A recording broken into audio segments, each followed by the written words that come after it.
ये नादिया खटक खड़ी होती हैं। तो आज माशाल्लाह इतनी रौनक है, मुझे लगता है जब टिकट का फाइनल हो जाएगा तो ये जगह सारी खाली हो जाएगा, फिर उदास हो जाएगी, खान साहब अकेले रहेंगे।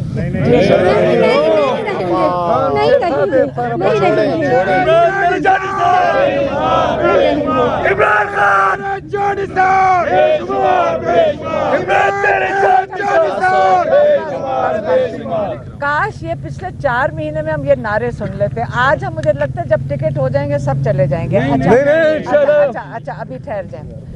खान साहब ने आज जो पैगाम दिया है, उन्होंने, अब हमें याद रखना पड़ता है और हमारी कोशिश ये होती है कि जो कुछ उन्होंने कहा है बिल्कुल उन्हीं अल्फाज में आपसे आगे रिले कर दूं।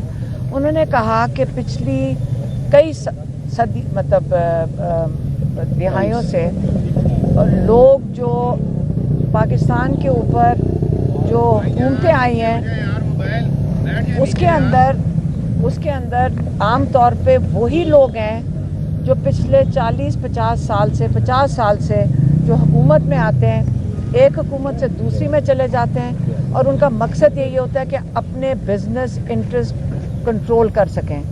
और वो लोग जो हैं वो कानून के ऊपर हैं। जैसे इमरान खान के ऊपर 202 केसेस हैं और इन 202 केसेस में उनको जो फ़र्क ज़राए से ऑफ़र आती है कि अगर आप हमारा कहना मान लें तो आपके सारे 202 केसेस एक दिन में ख़त्म हो जाएंगे।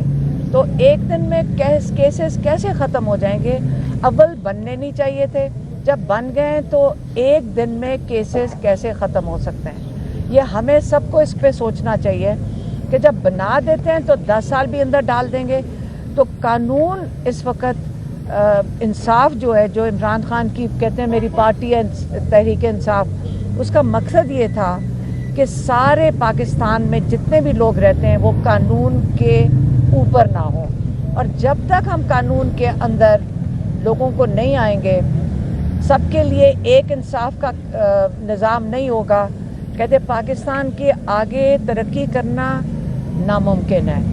ये एक उनका पैगाम था। और दूसरा, उन्होंने आज ये भी कहा कि मेरी पूरी कोशिश है, और उन्होंने जो उनके साथ जो लॉयर्स इनकी लिस्ट साथ लेकर गए, वो बारी बारी उनको यही कह रहे थे कि मेरे जो कारकुन हैं उनको सीटें देनी चाहिए।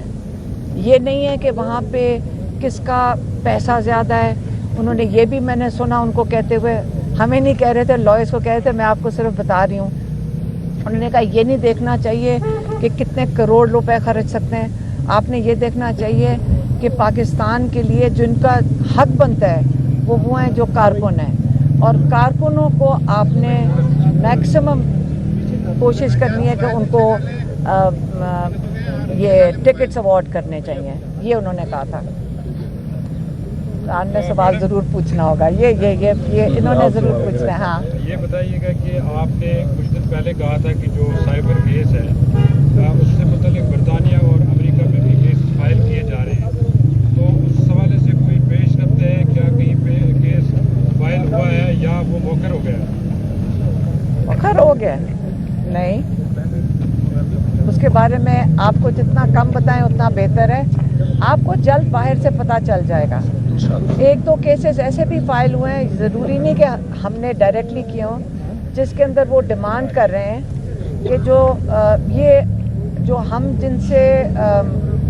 कर रहे हैं ये वो वाले नहीं है। लेकिन अब इस वक्त डिमांड जा रही है पाकिस्तानियों की तरफ से कि जिनके रिश्तेदारों को यहाँ पे जिन पे तशद्दुद किया गया, जिनकी बिजनेसेस ख़त्म की गई हैं, वो कह रहे हैं कि वो लोग जो इस तशद्दुद में मुलव्वस हैं, जिन्होंने ये करवाया है, उनके वीज़े कैंसिल किए जाएं, क्योंकि वो यहाँ से, और उनके जिनकी जायदादें बाहर हैं उनको भी ज़ब्त किया जाए। और ये सिर्फ पाकिस्तान के लिए नहीं, और मुल्कों के लिए भी ये हो रहा है कि जहाँ पे इलेक्शंस के अंदर धांधलियाँ हो रही हैं, जो जब यहाँ से लोग पैसा लेके इन्हीं के मुल्कों में जाते हैं जो कि चैम्पियंस हैं ह्यूमन राइट्स के। अगर उन्हीं मुल्कों में हमारा पैसा जाना है और उन लोगों का जो पाकिस्तान का पैसा है जो बाहर जा रहा है, तो कई लोग हैं इस वक्त जो केसेस फाइल कर रहे हैं कि जो इस जुल्म के ज़िम्मेदार हैं उनके वीज़े भी कैंसिल किए जाएं, उनकी जायदादें भी जब्त की जाएं। नारे तकबीर, इमरान खान, इमरान खान।